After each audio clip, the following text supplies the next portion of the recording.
Olá, sejam muito bem-vindos. Hoje a gente vai mergulhar em um dos investimentos mais conhecidos aqui no Brasil, o Certificado de Depósito Bancário, o famoso CDB.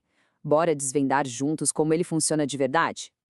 Olha só o nosso roteiro de hoje. A gente vai começar do comecinho, entendendo a ideia principal por trás do CDB. Depois, vamos ver como ele funciona na prática, os tipos que existem, o quanto rendem e, claro, vamos falar sobre impostos e segurança. Então, para começar, vamos direto ao que interessa e entender o que de fato a gente está fazendo quando investe em um CDB. A gente ouve essa sigla o tempo todo no mundo das finanças, né? Mas, afinal de contas, o que é um CDB? Bom, CDB é a sigla para Certificado de Depósito Bancário. E o que isso quer dizer? De uma forma bem simples, quando alguém coloca dinheiro num CDB, essa pessoa está, na verdade, emprestando dinheiro para o banco. E, claro, em troca desse favor, o banco paga juros, ou seja, uma rentabilidade. Ok, então a gente empresta dinheiro para o banco. Mas por quê? Por que um banco precisaria pegar dinheiro emprestado?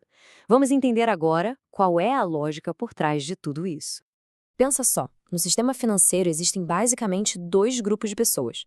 Os agentes superavitários, que é a galera que tem dinheiro sobrando para investir, e os agentes deficitários, que são aqueles que precisam de dinheiro emprestado.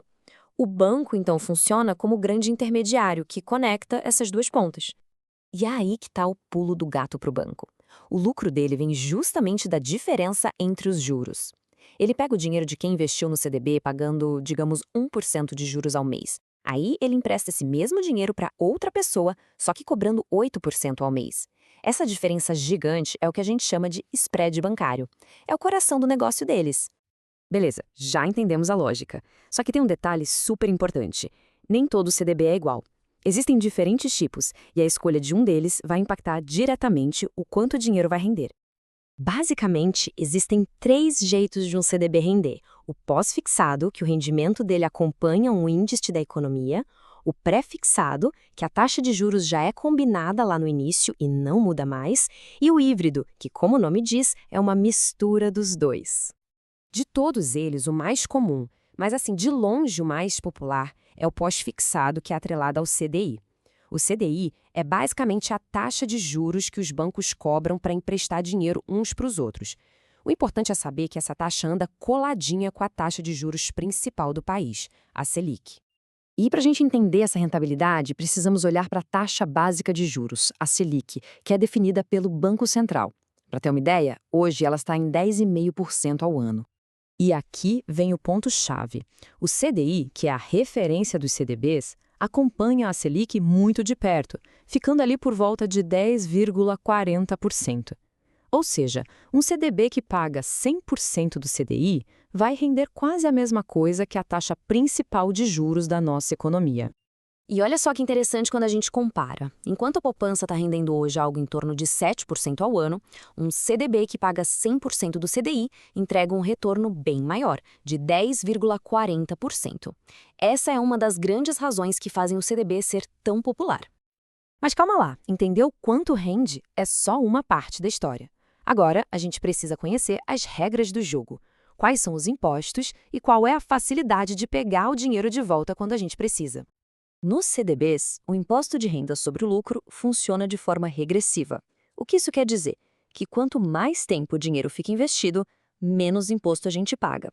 Começa em 22,5% e vai caindo até chegar em 15% para investimentos com mais de 2 anos. E tem outro ponto de atenção, hein? O tal do IOF. É um imposto que só é cobrado se o resgate for feito nos primeiros 30 dias. Ele também diminui a cada dia e pode comer uma boa parte do rendimento se o dinheiro for tirado muito cedo. E por último, mas não menos importante, a liquidez. Isso aqui é fundamental. Existem CDBs com liquidez diária, que dá para resgatar o dinheiro a qualquer momento, e por isso são ótimos para reserva de emergência. Mas também existem outros que só permitem o resgate na data de vencimento. É essencial saber disso antes de investir. Ok, a gente falou de rendimento, de imposto, mas e a segurança? Todo investimento tem algum risco. Então vamos conversar sobre a principal preocupação de quem investe em CDB e sobre a rede de proteção que existe. Pois é, essa é a pergunta de $1 milhão, né? E se o banco onde eu investi Onde está o meu CDB? Simplesmente quebrar. O que acontece com o meu dinheiro? É para isso que existe o FGC, o Fundo Garantidor de Créditos.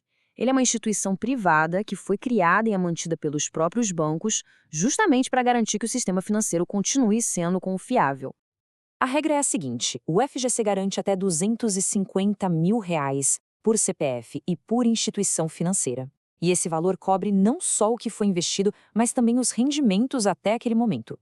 E um ponto super importante é saber o que o FGC cobre e o que ele não cobre. Ele protege CDBs, a poupança, LCI e LCA. Mas atenção, ele não cobre fundos de investimento, ações e um detalhe importante, também não cobre investimentos em cooperativas de crédito.